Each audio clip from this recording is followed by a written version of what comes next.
The door of the spring house was a slab of white oak hung on iron hinges a settler had forged before the war, and at first light on the coldest morning that country had known in 40 years, when the thermometer nailed to the store porch stood at 18 below, and the nails in the clapboards cracked in the dark like small pistols going off one after another down the length of the town, that door swung open on its hinges with a long, low groan that carried up the frozen road and over the crust of the snow, and the people of Harlow heard it, and they came. They came in wagons with the runners screaming on the ice, and they came on foot with sacking wrapped around their boots, and they came leading what stock they had left alive by a rope, and they lined up along the hill path in the blue dark with their hats in their hands, the same hats they had not troubled to touch when they passed her in the road a year and a half before, and they waited, and the breath stood over them in a single cloud, and nobody spoke above a murmur, because there are cold mornings a man does not raise his voice into. Inside, at a plank table with a tin lamp burning low and a gray wool shawl pinned at her throat,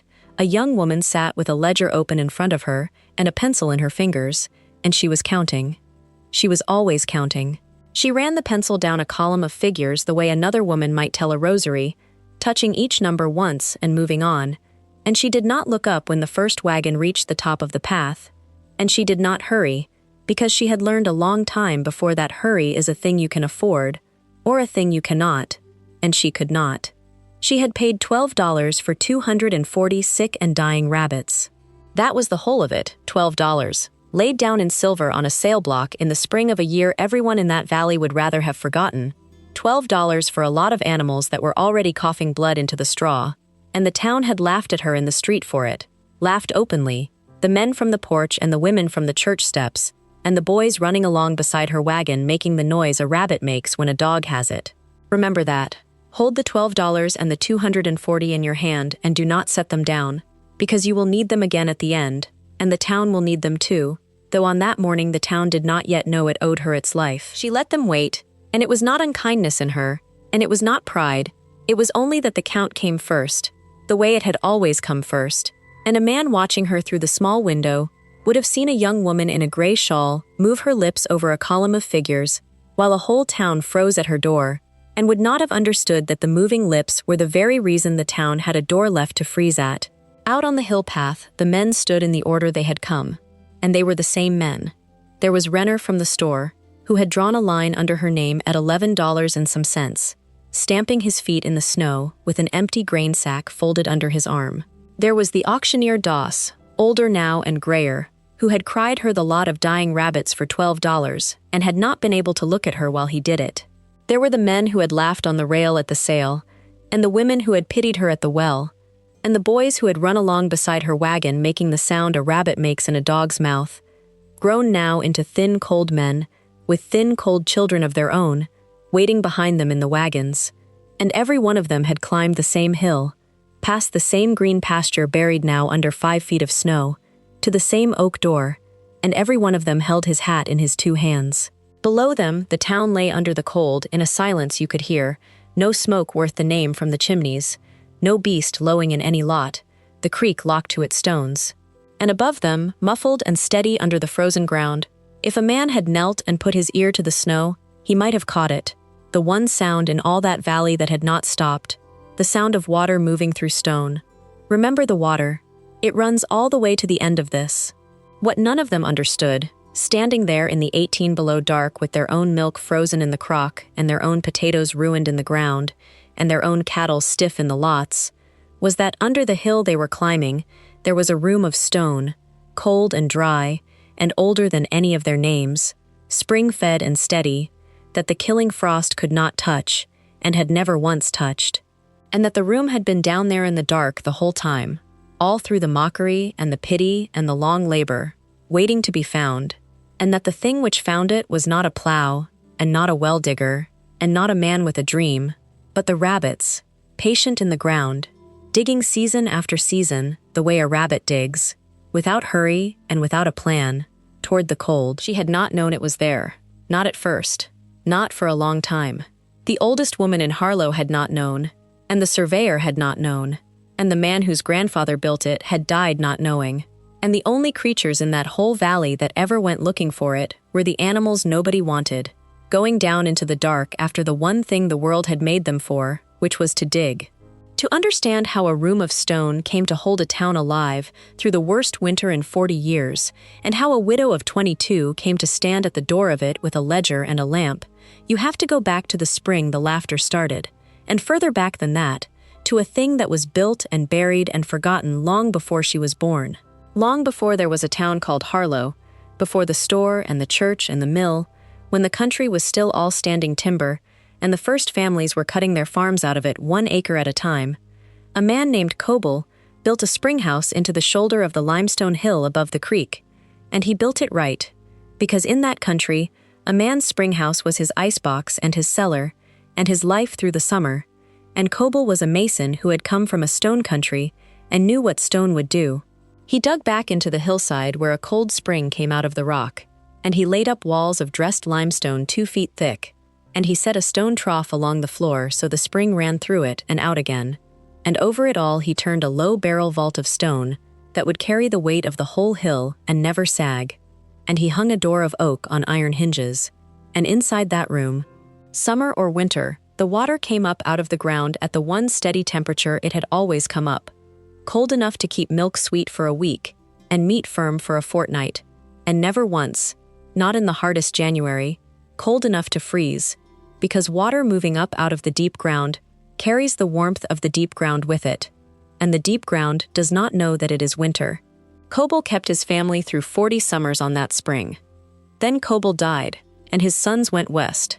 and a wet spring loosened the whole face of the slope above the door, and one night the hill came down in a slow slide of clay and rock and root, and took the spring house under, roof and trough and door, and covered it over 3 feet deep. And the brush grew up, and the sumac and the blackberry, and inside its own darkness the room went on exactly as it had always gone on, the spring running through the stone trough and out through a crack at the low end, cold and steady and patient, keeping nothing now but its own cold, waiting under the hill for a reason the world had not yet thought of. Men walked over it for 60 years. They pastured goats on the brush above it. They called that whole steep patch no-account ground, all rock and briar and not worth the fence. And they were not wrong about the ground, and they were wrong about everything under it, and there is no shame in that, because a thing kept in the cold, and the dark keeps its own secret better than any man ever kept one for it. So the room waited. That is the plain fact to carry through everything that follows, that all the long while the widow was being laughed at and pitied and worn down to the bone. All the seasons she spent nursing sick animals and burying them and counting what was left, the room of cold stone was already there under the hill, finished and sound and full of moving water, needing nothing and promised to no one, a made thing gone back into the dark of the earth that made it, and it did not know that it was forgotten, and it did not hurry to be found, because stone does not hurry, and cold does not hurry, and a deep spring least of all. The only question the room ever put to the world above it, if a thing of stone can be said to put a question, was whether anything living up there had the patience to come down after it, and to dig. For 60 years the answer was that nothing did, and nothing had the least reason to. Then the answer changed, and the thing that changed it was not a man with a plan, and not a well-digger with a rod, but the one kind of creature on that whole hill that asked no reason to dig and needed none. Now go back to her. Go back to the spring the laughter started, and the young woman it fell on, and understand first what she had, because a person is best understood by what they own and what they owe, told plain and told exact. Della Renfro was 22 years old that spring, and she had been a widow 4 months. Her husband Tom had gone down with the typhoid the winter before, along with a third of the mill hands, and she had nursed him 19 days and buried him on a Thursday in ground so hard the diggers charged double, and she had paid the double out of the last money in the tin, and after that the tin was empty. What she owned in the world was this. She owned 11 acres of the worst hillside in the county, the no-account patch above the creek that Tom's father had taken in trade for a debt, and left to Tom because there was nothing else to leave. 11 acres of rock and briar and washed clay that would not grow corn and would barely grow weeds. She owned 1 goat, a thin brown nanny with 1 horn, that gave a little milk. She owned an iron skillet and a kettle and a churn, with a cracked staving she had wired herself, and a bed, and a table, and 2 chairs, and her mother's wedding ring, which she had already sold in March, to a peddler for $1.80, because the store would carry her no further. And what she owed was this. She owed Renner at the store $11 and some cents for the winter's flour and salt and lamp oil. She owed the doctor $6 for the 19 days of Tom's dying. And she owed, against the 11 acres, a note of $40 at the bank in the county seat, taken by Tom's father, and never paid down $1 that came due in the fall. No money, and no standing, and no name that anyone in Harlow would trouble to say kindly. That was the whole inventory of Della Renfro in the spring she was 22, and there is not a soft thing in it anywhere, because there was not a soft thing anywhere in her life, and she had stopped expecting one. Say the debts again, because the debts were the shape of her days. $11 and some cents to Renner at the store, and Renner was not a cruel man, only a careful one, and he had carried her through the winter of Tom's dying on the strength of a dead man's account. And then in March, with the account gone dark, and no crop, and no man, and no prospect, he had told her across the counter, not unkindly, that he could carry her no further, and had drawn a line under her name in his own ledger, and she had understood the line, because she kept a book herself, and a line under a name is a hard thing to read when the name is yours. $6 to the doctor, for the 19 days he had come out the Ridge Road to a house he knew he could save no one in, and he had never once pressed her for it, which somehow made it heavier. $40 to the bank in the county seat, against the 11 acres, a note Tom's father had signed drunk, and never touched, and left like a stone tied to the only ground his son would ever own, due in the fall, with no more chance of her paying it than of her flying. She had no people. Her mother was dead and her father was dead, and the one brother she had was gone to the mines in another state and did not write, and Tom's people were the scattering kind, and so when the fever took Tom, there had been no one to take her in, and no one to sit with her, and no one, when she walked behind the cheap box to the hard ground on that Thursday, to walk beside her, and she had counted the diggers, 2, and the shovelfuls, and the words the preacher said, 41. Because counting was what her hands did when there was nothing left for them to hold. And against the whole of that grief and that debt she had, when she counted the tin out on the table on the morning of the sale, $12.40, in silver and copper, the sum total of everything the world had left in the hands of Della Renfro, and she counted it 3 times, because she always counted 3 times, and then she knotted the $12 into the corner of her handkerchief and left the 40 cents in the tin, and she did not yet know why she took exactly the 12,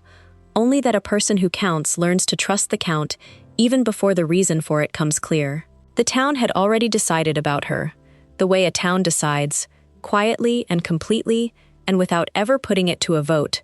and the thing they had decided was not that they hated her, because you cannot hate a widow of 22 with a one-horned goat, and it would have been easier for her if they could have. What they decided was to pity her. And pity is the heavier thing to carry, because scorn you can set your back against, and pity gets in under the door. The kindest women in Harlow shook their heads over her at the well and said it was a shame, a crying shame, so young and left with nothing, and no people to take her in, and they said it where she could hear, meaning it gently, and every gentle word of it landed on her like a stone laid on a stone wall, and she took to walking the long way around to the creek so as not to pass the well. They had her measured. They had her filed away under the heading of a thing that was over, a young life that had already had its ending, and was only waiting to be told so. And when a town has filed a person away like that, there is very little the person can do about it except be exactly what the town cannot see. And there was one thing about Della Renfro that the town could not see and did not count, and would not have known how to price if you had held it up in front of them in the daylight. She watched, and she counted, and she remembered, and she wrote it down. It was not a charming quality. It won her no friends. She had counted the days of Tom's fever, all 19, and the spoons of broth he took, and she counted the eggs the hens laid, and the pennies in the tin, and the days until the note came due, not because she was fearful, though she had reason to be, but because counting was the one power left to a person who had no other power, and a thing counted is a thing known, and a thing known cannot take you entirely by surprise. She kept a ledger, a cheap paper account book she had bought for a nickel, and in it she wrote down everything, what came in, and what went out, and what died, and what was born, in a small square hand, and she believed, in the wordless way a person believes the ground will hold, that if she only kept the count faithfully enough, exactly enough, the truth of a thing would eventually show itself in the column, and could be relied on. That was her whole trait, and the town never saw it, and it saved every one of them. You have to understand that she did not count out of fear, though she had every reason for fear, and she did not count out of greed, having nothing to be greedy over. She counted the way other people breathed. As a girl, she had counted the fence posts on the walk to the school, and the seeds in a pod, and the strokes it took to bring the butter. And married, she had counted the weeks of her one lost child, and the days of her husband's fever, and the coins that went out against the coins that came in. And widowed, she counted everything that moved, because the world had taught her early and taught her hard that it would take from you whatever you did not keep an account of, and that the only fence a poor woman could build around the little she had was the fence of knowing, exactly, to the egg and the penny and the day, what the little was. And a fence of knowing does not look like anything. That was the trouble, and that was the secret both. A woman churning butter and moving her lips looks like a woman churning butter, and no more. A woman writing in a nickel book by lamplight looks like nothing at all. Looks, if anything, like one more sad poor creature talking to herself in an empty house. And so the town, passing her window of an evening, saw nothing to fear, and nothing to envy, and nothing to price, and went on pitying her at the well, and shaking its kind heads over her, and never once suspected that the one poor woman on the no-account hill was keeping a more faithful and more exact account of the world than the bank kept in the county seat, and that a day was coming, though it was years off yet and no cloud of it showed, when an account faithfully kept would be the only thing standing between a whole valley and the cold, and she would be the only soul in it who had kept one. The rabbits came to Harlow the way most ruin comes, dressed as a fortune. 2 years before, a man named Harlan Skeen, who farmed good bottom land below the town and was reckoned a shrewd man, had read in a farm paper about the Belgian hare, and the paper was full of it, because the whole country had gone briefly mad for the Belgian hare, the way the country will go mad for a thing, and men in the cities were paying $50 and $100, and once, it was sworn, $1,000 for a single registered animal, with a pedigree as long as a deed, and the papers promised that a common man with a few good does and a little patience could raise a fortune out of grass and be rich in 3 years. Skeen believed it, and Skeen was not a fool, which is the terrible part, because it was not the fools who were ruined, it was the men shrewd enough to see the arithmetic and not wise enough to see the madness. He built a rabbitry behind his barn, 40 hutches of milled lumber, and he sent to Ohio for foundation stock, and paid for it out of a mortgage on his standing crop. And he bought 19 registered does of the finest blood, silver and rufous red, with brass tags in their ears, and pedigrees signed by an association, and he borrowed the money for those 19 does from a loan office in the city against a paper he signed without reading all the way to the bottom, and he bred them, and for 1 year it looked like the paper had told the truth, because the herd doubled and doubled again, and the whole town came to look at the fine coats and the show ribbons Skeen tacked to his barn wall.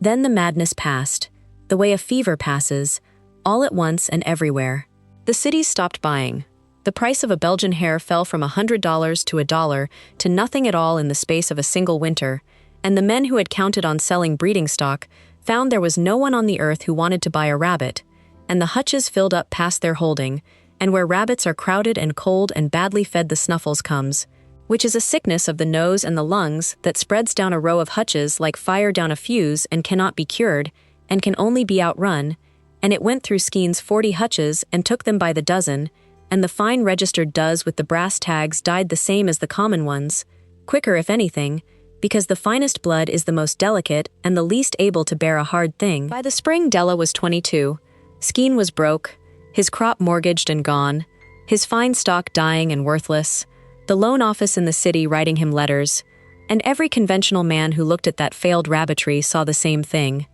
which was 240 coughing animals that ate money, and returned nothing, and could not be sold, and could not be cured, and were, in the plain language of the valley, not worth the powder to shoot them, and every man who might have known better had failed at the same thing in the same way, which is worth the telling,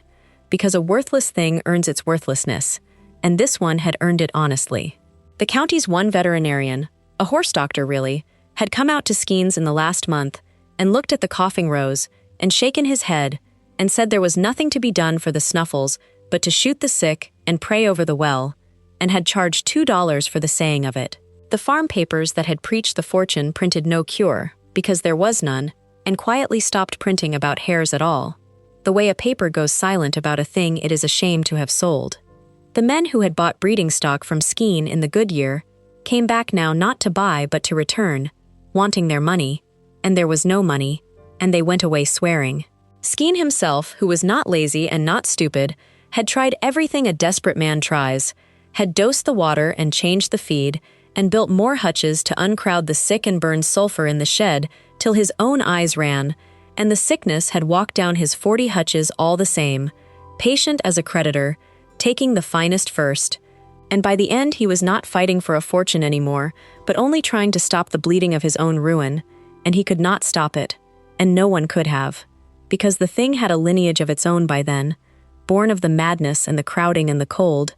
and a thing with a lineage does not let go for the asking. So when they carried the last of it to the sale block, 240 head of a sickness with fur on it, every knowing man in the county had already tried, and every knowing man had already failed. And that is exactly why the price fell where it fell, below $1, below anything at all, down to a widow's 12, because a thing that has beaten every expert in a county is not made cheap by accident. They held the dispersal on a Saturday, on the sale ground behind the livery, and it was less a sale than a public burial. The auctioneer, a fat kind man named Doss who cried the sales for the whole county, stood up on the block and did what he could, and there was nothing he could do, because a man does not bid on a sickness. He offered the lot, all 240 head, hutches thrown in, and asked for $1 to start, and the crowd on the rail laughed, the good-natured cruel laugh of men glad it was another man's ruin, and Doss came down to 50 cents and to any offer at all, and finally stood there with his hat off wiping his head,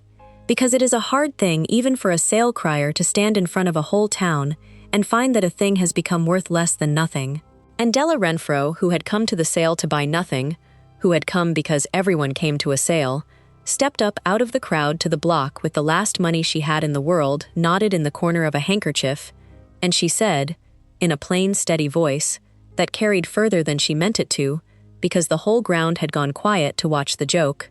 $12. $12 for the lot. It was every cent she had, and more than the animals were worth by any reckoning any man there could have named. And Doss looked at her a long moment, and the crowd's laugh started slow and rose and broke over her like water over a stone.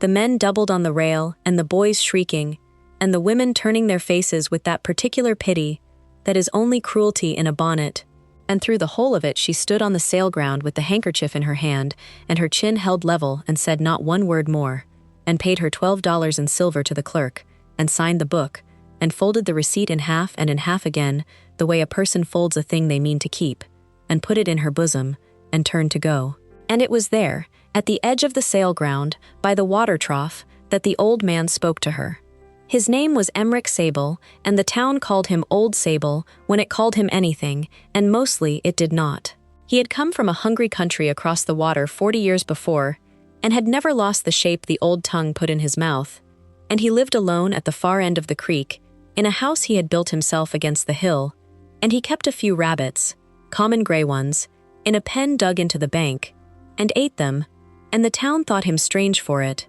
a strange poor old foreigner, who ate rabbits like an animal, and talked to himself in a language nobody knew. He was outside the town's regard entirely, which is a kind of freedom, and he had been standing at the rail through the whole of the laughter, not laughing, and when she came past the trough he stepped in beside her, not touching her, and he looked at the crate of coughing animals the men were loading onto her wagon, and he looked at her, and he spoke as though the words cost him money and he could spare only a few.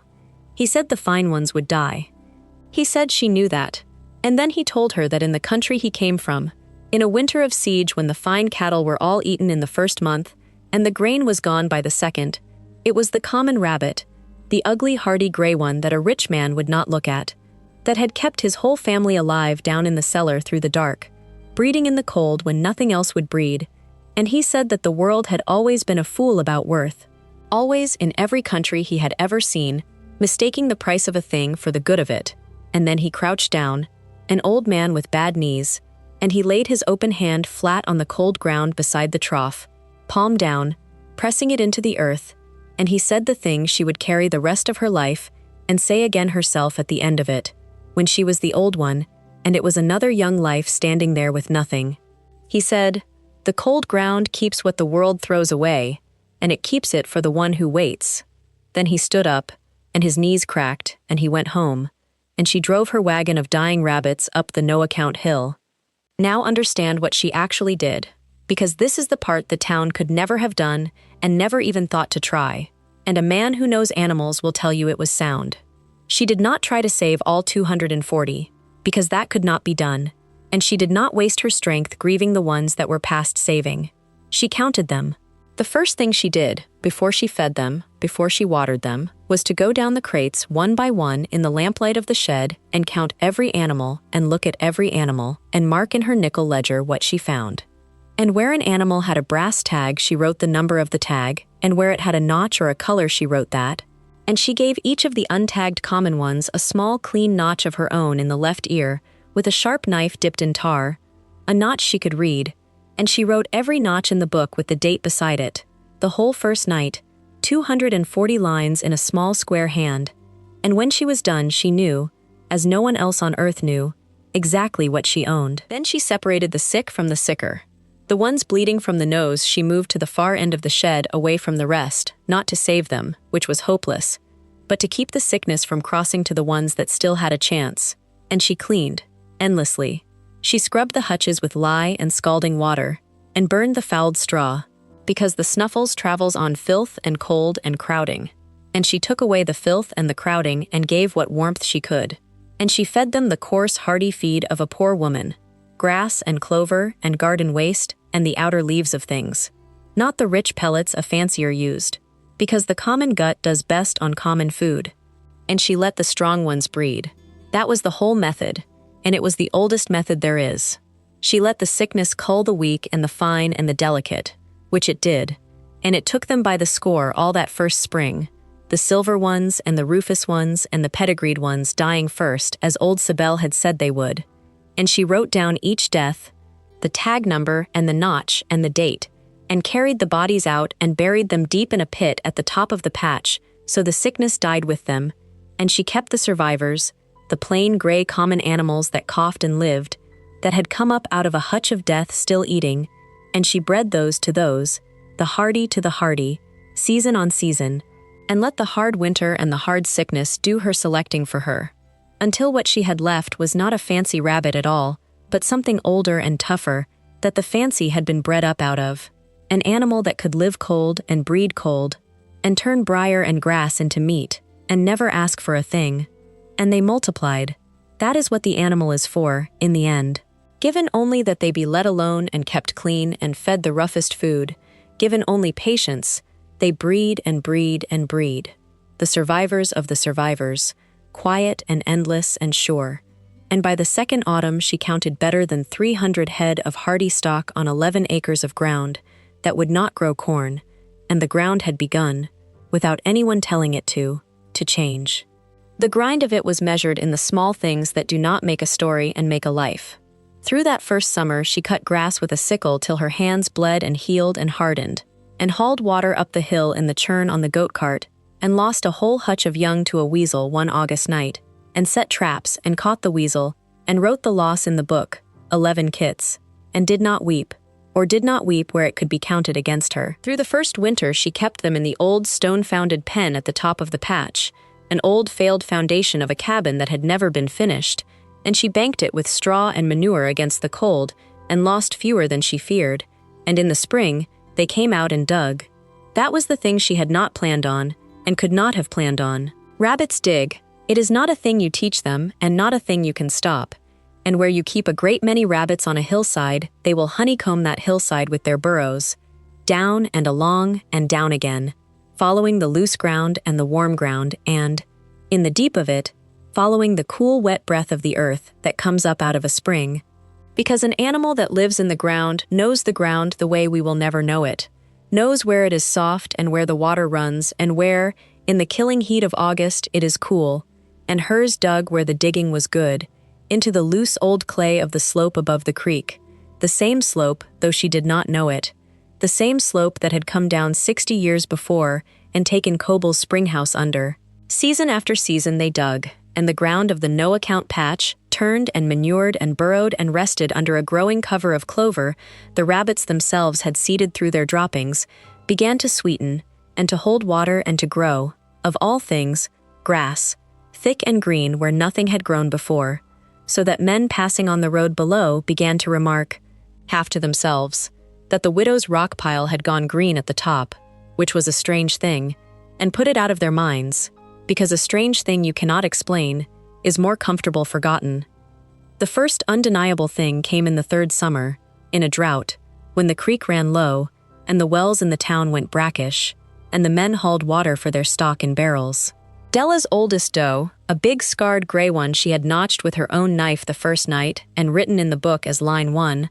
dug in the heat of that dry August further and deeper than any rabbit had dug before, straight down into the coolest ground on the hill, and one morning Della found a place near the top of the burrow field where the earth had settled overnight into a long, shallow trough, and a thread of cold air was rising up out of the ground, so cold it beaded the sweat on her arm. And when she knelt and put her hand down into the settled place her fingers touched, under 3 feet of loosened dirt, the top of a curve of dressed stone, she dug. She dug all that day and the next with a mattock and her hands, and the boys who watched from the road told it in town that the widow had gone finally and wholly mad, and was digging a grave in her rabbit ground, and she paid them no mind and dug. And what she uncovered, under the slide of 60 years, was the crown of a barrel vault of dressed limestone, and then the top of an oak door black with age and hard as iron on its forged hinges. And when she broke the door and went down into the dark with a candle, the flame did not so much as waver, and the air came up cold and sweet and even, and along the floor a stone trough ran full of clear water, moving quietly out through a crack in the low wall, water that never rose and never fell and never, her hand told her, came anywhere near to freezing. She had found Coble's spring house. She told no one. She cleaned it out and mended the door and set her butter and her milk and her few eggs on the cold stone, and she wrote it in the ledger the way she wrote everything, a room of stone, found, and the date. And she understood, before the town understood, that she now owned the one thing in that whole valley the summer could not spoil and the winter could not freeze, and she kept the knowing of it folded away small, the way she folded a receipt, because a thing worth having is a thing worth keeping quiet. But value cannot be kept quiet forever, and where value exists a certain kind of man will find his way to it, always, drawn to it the way a fly is drawn, and in the 4th spring the man came. He came in a hired buggy with a good horse, and he wore a gray suit and a watch chain, and he had soft clean hands and a soft clean voice. And he stepped down at her gate and lifted his hat to her and called her Mrs. Renfro, with a gentleness the town had never troubled to use. And his name was Alton Price, and he was a lawyer, and he had come, he said, out of Christian regard for a widow, to help her clear up a small trouble on her title before it grew into a large one. He was all sunshine. He sat in her one good chair and turned his hat in his soft hands and explained, kindly, patiently, as one explains to a child, that the loan office in the city held a chattel mortgage, signed by Harlan Skeen, upon 19 registered does, and, he was sorry to say, upon all their increase, all the offspring down through all the generations, and that the mortgage had never been satisfied, and that therefore the fine herd she imagined was hers was in law and equity the property of his client, every animal of it, and that she had, all unknowing, poor woman, been feeding and breeding another man's property for 4 years. And then, because his kind was never only threat, he made his kindness. He would not see a widow put in the road. His client was a Christian concern. They would pay her, for her trouble and her feed, a fair figure, and he named a sum, $60, more money than she had held at one time in her life, and he laid 2 gold pieces on her table as earnest and slid them toward her with one soft finger. And he said, still gently, still sorrowful, that of course if she chose to be stubborn there would be a suit, and a suit would eat her 11 acres and her name and leave her worse than she began, and he was only trying, he said, to spare her that. He talked a long while. His kind always does. And she let him talk, and she poured him no coffee, and she said almost nothing at all, and she watched him the way she watched everything, and she waited, because she had learned that a man who is lying will always, if you give him rope enough and quiet enough, tie the knot himself. He tied it near the end, when he thought he had her, when he leaned back satisfied in her good chair, and let his guard down the width of a hair. He said, warming to it, that she really had done wonders, that he would grant her that a herd of better than 300 head off 11 acres of rock was a marvel, and that the silver line she kept apart down by the spring, the fine pair she had bred, why, those alone would fetch $40 in the right market, and it would be a shame, a real shame, for a woman to lose the whole of such a thing over a scrap of paper. And then he stopped, because he had heard himself, and across the plank table the young woman had gone very still, and she was looking at him with an attention he did not like, because she had never told him her count. She had never told any living soul her count, nor shown a stranger the silver pair she kept down by the spring house, nor spoken the figure 300 aloud in the town. There was only one way a man in a gray suit could know to the head what a widow kept on a hidden hillside, and that was to have stood on the ridge above her patch, season after season, with a glass, counting her rabbits the way she counted them, watching the worthless thing become a valuable thing, and waiting, patient as a fly, for it to be worth the taking. She saw the whole of it in the moment he heard himself, and he saw that she saw. She did not raise her voice. Her lines were always the shortest lines. She said, "You counted them from the ridge." Then she said, "I counted them in my hand." And she got up and took down from the shelf the nickel ledger, 4 years thick now, and rebound twice with string, and she opened it on the table in front of him, and turned it so he could read her small square hand, and she laid her finger on the page. She showed him the 19. She had them all, the 19 registered does of Skeen's mortgage, every one, by the brass tag number he had come to claim, written down the first night she owned them in her own hand, tag by tag, and beside each tag number, in the same hand, the date it died. All 19. Every registered doe the loan office in the city held its paper on had taken the snuffles that first spring and died, the finest blood dying first as the old man had said it would, and she had buried the last of the 19 in the pit at the top of the patch on the 4th of March, and she had written it down, the 4th of March. 19 does dead and buried, and here was the line, and here was the date, and any man was welcome to go up the hill with a spade and dig at the top of the patch and count the brass tags in the ground for himself. His client's property, she said, all 19 head of it, was buried on the 4th of March 4 years gone, and he was welcome to it. Her living herd, every animal of it, 311 head that morning, descended not from one of his 19 dead does, but from the common untagged stock that no paper in the world had ever covered, and she could show him the line of every one of them, notch by notch, back to the animals she had marked with her own knife the first night, and the silver pair he admired so. She turned 3 pages and laid her finger on it, came down out of a common gray buck she had notched line 1, out of no pedigree at all, out of the exact rabbits his client had called worthless, and let go for $12 rather than feed. The increase he had come to claim was the increase of 19 rabbits that were bones in the ground. That was all. There was nothing in it for him but a shovel and a count of the dead. He looked at the page a long time, and he was not a stupid man, and he understood that he had been beaten not by a widow's charm and not by a widow's luck, but by a widow's 4 years of small square figures written faithfully in a nickel book by lamplight, a record he could not argue with, and could not outtalk, and could not buy, because it was true, and it was dated, and it was hers, and a lie has no answer to a fact that was written down before the lie was born. He gathered up his 2 gold pieces off her table without a word. He put on his hat at the door and did not lift it. He drove his hired buggy back down the hill, and he left the county inside the week, and he was not seen in that country again, and she wrote in the ledger that evening, in the same small hand, the man price, come and gone, and the date, and nothing more, because it was not in her to gloat, and there was work to do before dark. Then came the winter, the one the whole valley would date its lives from ever after, the winter the door of the spring house groaned open at 18 below. It came down out of the north in the middle of December, and it did not lift for 11 weeks. The creek froze to the bottom, and the wells froze in their casings, and the snow came and lay, and came again and lay, and the cold sank into the ground, deeper than any man living had seen it sink, 4 feet, 5, and it went down into the root cellars that had kept that town alive through every winter before, and it froze the potatoes to gray mush, and split the crocks of kraut and turned the barreled apples to stones, and it got into the smokehouses, and the milk went to ice in the pail before it reached the house. And worst of all, it got into the stock, and the cattle that were the wealth of the bottom farms stood in the lots with the frost in their lungs, and went down one after another, the conventional wealth of the conventional men freezing solid in a single week, and the shrewd farmers of Harlow, the men who had laughed on the rail at the sale, stood in their doorways and watched everything they had counted on turn hard and worthless in the cold, because the cold does not care what a thing cost, and it could not touch her. Up on the no-account hill, down under the frozen crust, in a room of dressed stone with a spring running through it, the water came up out of the deep ground at the one steady temperature it had always come up,